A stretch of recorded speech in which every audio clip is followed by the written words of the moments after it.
Bonsoir, bonsoir, excusez la luminosité, je rentre du boulot, donc du coup ça va certainement un peu merder. J'espère que le son sera bon aussi sur la dernière vidéo, ça avait un peu crachoté. J'espère que ce sera pas le cas. Alors, une vidéo qui sera faite à l'arrache, le mercredi soir pour une mise en ligne le jeudi matin. Euh, on va parler des Panini Big News. Alors, ce sera la première vidéo sur les Panini Big News parce qu'il y a tellement de choses à dire que je peux pas faire ça sur une seule vidéo. Donc la prochaine vidéo sera sans doute mardi prochain. Sauf changement de dernière minute. Vous me connaissez, mon rythme de vidéo est aussi chaotique que le rythme de parution chez Panini. Le problème chez Panini, c'est que quand vous achetez une série, il n'y a pas de régularité en fait sur ce que vous achetez. Vous pouvez pas vous dire je vais acheter le tome 1 de telle série, le tome 2 sort dans 2 mois, le tome 3 sort 2 mois plus tard, etc. Comme ça peut être le cas sur les mangas en général, ça sort tous les 2 mois, c'est vrai qu'on fait tout le temps la comparaison avec le manga. Parfois c'est moins le cas. Mais il n'y a pas de régularité, on n'a pas tellement de vision sur ce qu'on achète. Quand on commence une série, on ne sait pas quand elle va se terminer, on ne sait pas quand sortira le tome 2, et ça c'est relou, et je pense que ça joue aussi sur cette espèce de lassitude ambiante qu'on ressent, pas que chez moi, mais aussi au niveau de ma clientèle, au niveau d'autres créateurs de contenu sur YouTube et sur d'autres plateformes.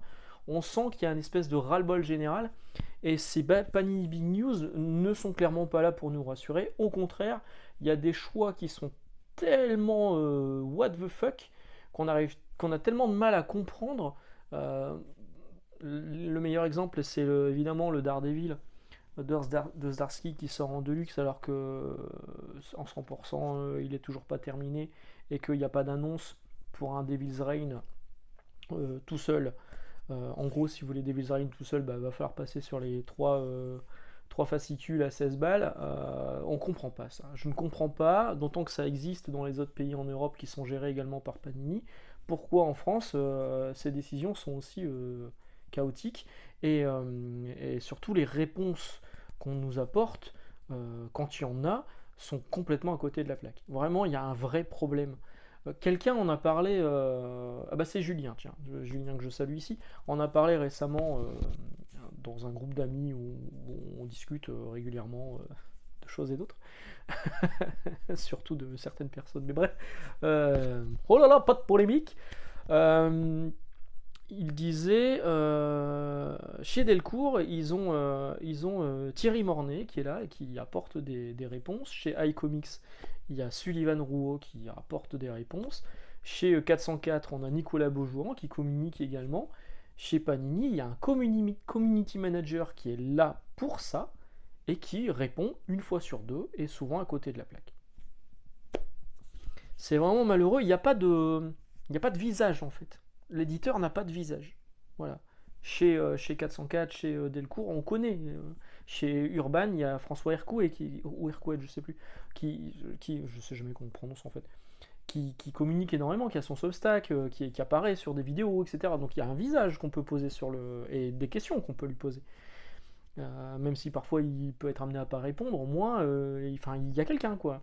Chez Panini, non, c'est impersonnel en fait. Voilà, c'est un peu le problème. Donc ces Panini Big News, voilà, ça fait déjà 3 minutes que je parle pour ne rien dire, sont des Panini Big News à impersonnel. Allons-y, lançons-nous pour la première. Donc ça a été fait comme d'habitude, 1 à 2 annonces par jour, plus ou moins grosses annonces, avec des titres qu'on savait peut-être déjà, des titres des relances dont je vous avais parlé, par exemple Marvel Comics numéro 1 en janvier, je vous en avais déjà parlé. Donc on va commencer avec novembre 2023. Alors ce ne sera pas forcément dans un ordre précis, c'est l'ordre qui a été donné par Panini.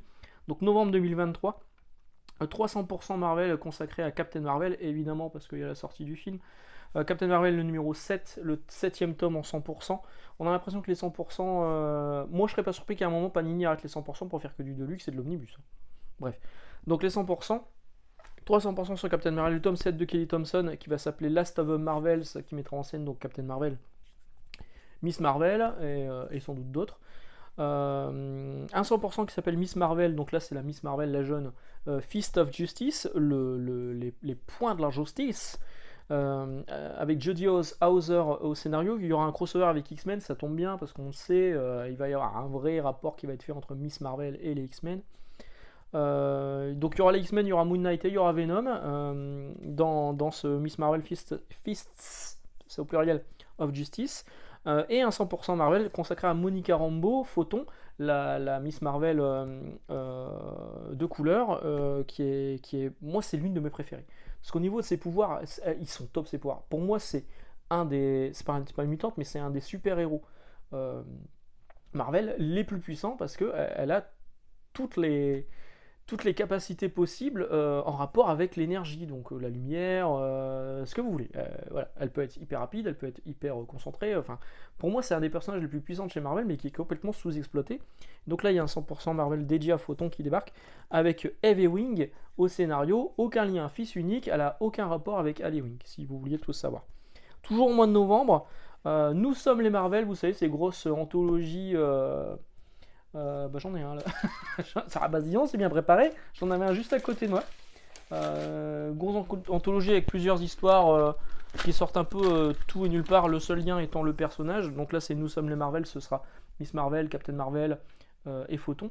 Vous voyez, c'est ces gros trucs là. Moi, j'ai celui sur Stan Lee qu'on m'avait offert, bon, qui est plutôt sympa. Cette couverture de Coppel, elle est vraiment très très cool. C'est Coppel, hein?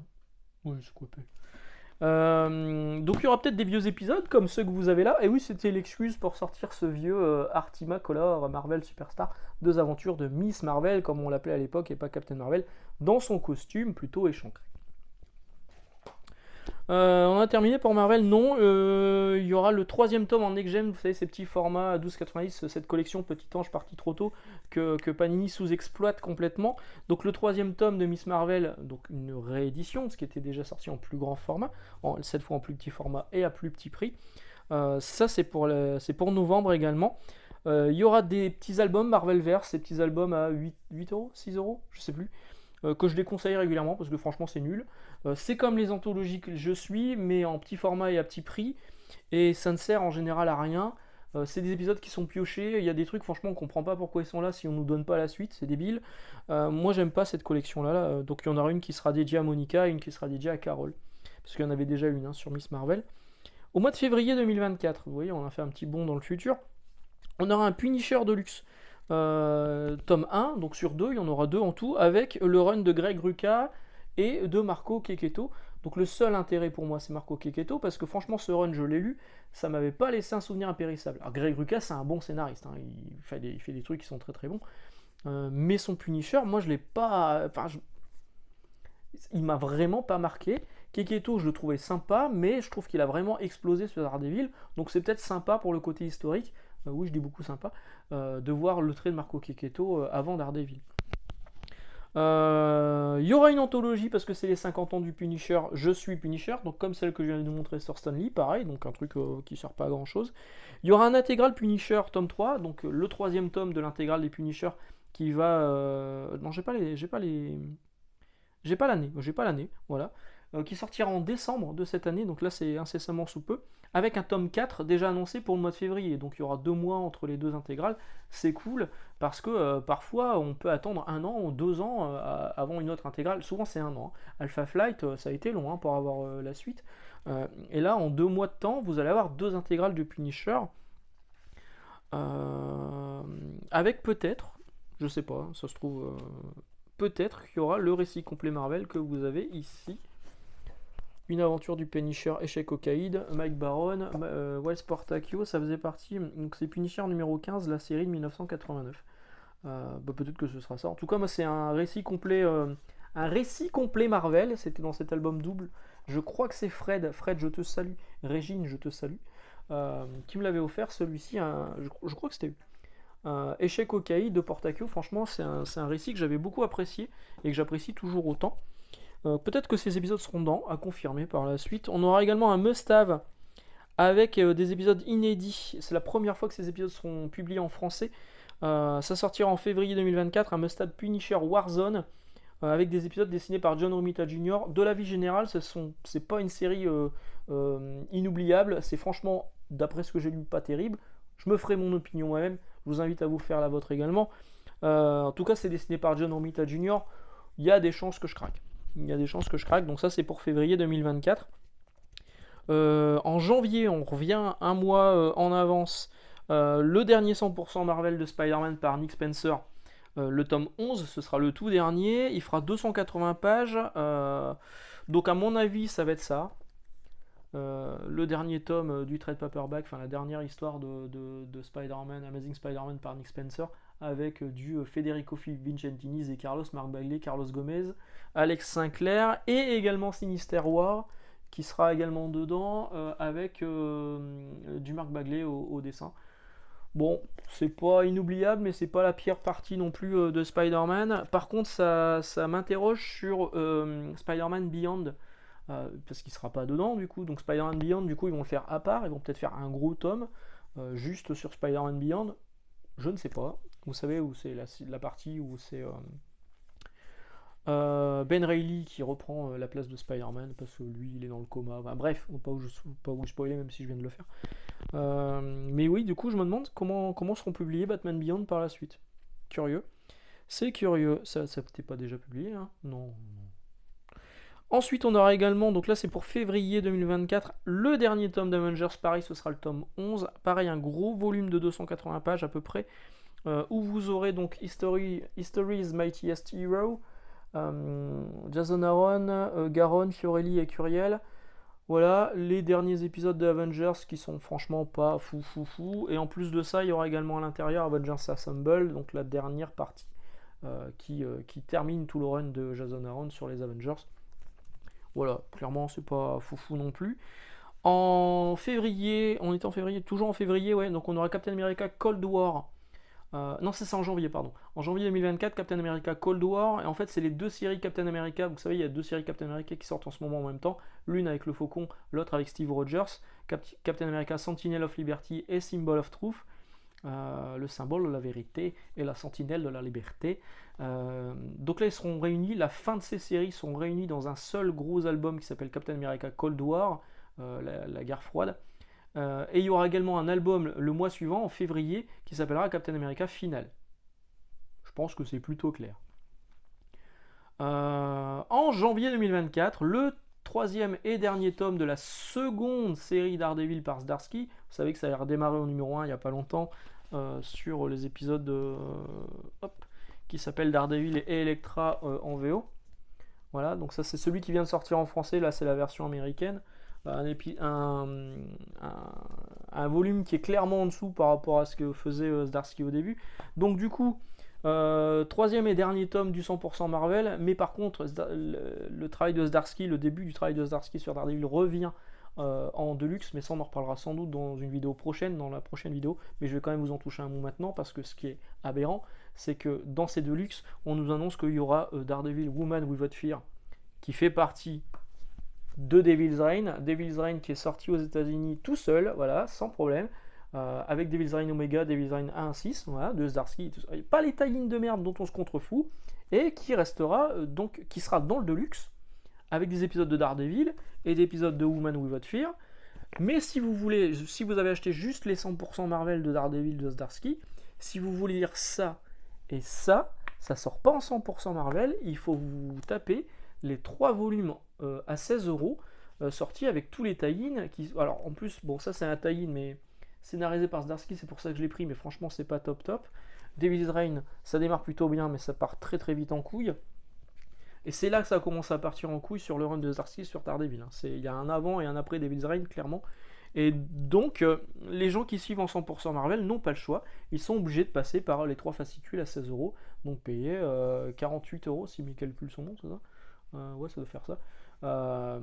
Pour ça. Ou alors, tout revend et acheter du deluxe. J'ai vu que Rubrique 2G avait fait une vidéo pour dire qu'il a arrêté les 100%. Et ben, je pense qu'il prend la bonne décision. Et quand on lit les commentaires sur sa vidéo, on se rend compte que beaucoup de gens vont faire la même chose, vont arrêter les 100%, ou ont déjà arrêté les 100% pour passer à la VO s'ils étaient capables de se débrouiller en anglais, ou pour passer sur de l'occasion, ou faire des choix drastiques. C'est drôle. Jeu de mots de la vidéo, validé, Farah validé. Arrêter certaines séries pour ne plus en faire qu'une ou deux, voilà, genre Hulk, au hasard. Donc ça c'est pour janvier, le dernier tome de 100% Marvel du Daredevil de Zdarsky. Un 100% Marvel également pour décembre, Savage Avengers, pardon, c'est les Avengers avec Conan, avant que la licence reparte. Il paraît que la dernière série Conan est d'ailleurs plutôt fameuse.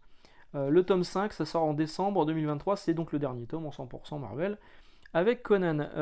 Ensuite, Panini nous annonce une succession de numéros, de séries, qui sont, d'après ce que dit le community manager de Panini, les meilleures séries sur les personnages de son nom. Parmi les meilleures séries sur ces personnages, selon le community manager et les gens de chez Panini, le discours marketing de merde, parce que clairement, c'est pas le cas. Alors, on commence par quoi?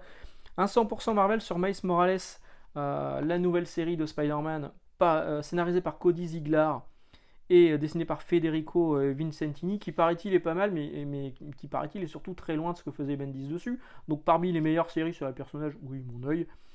On nous annonce également une surprise éditoriale sur le numéro 1 qui sortira au mois de novembre. Alors, surprise éditoriale, soit c'est 10 €, soit ils travaillent, ils ont embauché un relecteur pour la traduction. Là, ça serait une vraie surprise éditoriale. Ensuite, on a un Deadpool scénarisé par Alyssa Wong et dessiné par Martin Coccolo, avec les gens de chez Krakoa, avec Dr Octopus à l'intérieur. Ça sort en décembre. Ok. Et enfin, les Gardiens de la Galaxie. Donc ça, la nouvelle série Gardiens de la Galaxie, effectivement, j'en ai entendu parler. C'est Kev Walker au dessin. Il y a une ambiance un peu cow-boy de l'espace. Galaxy Ranger, si vous avez connu. Ça sort en janvier 2024, mais les premiers retours que j'ai eu des lecteurs VO, c'est que c'est pas non plus complètement fou. Hein.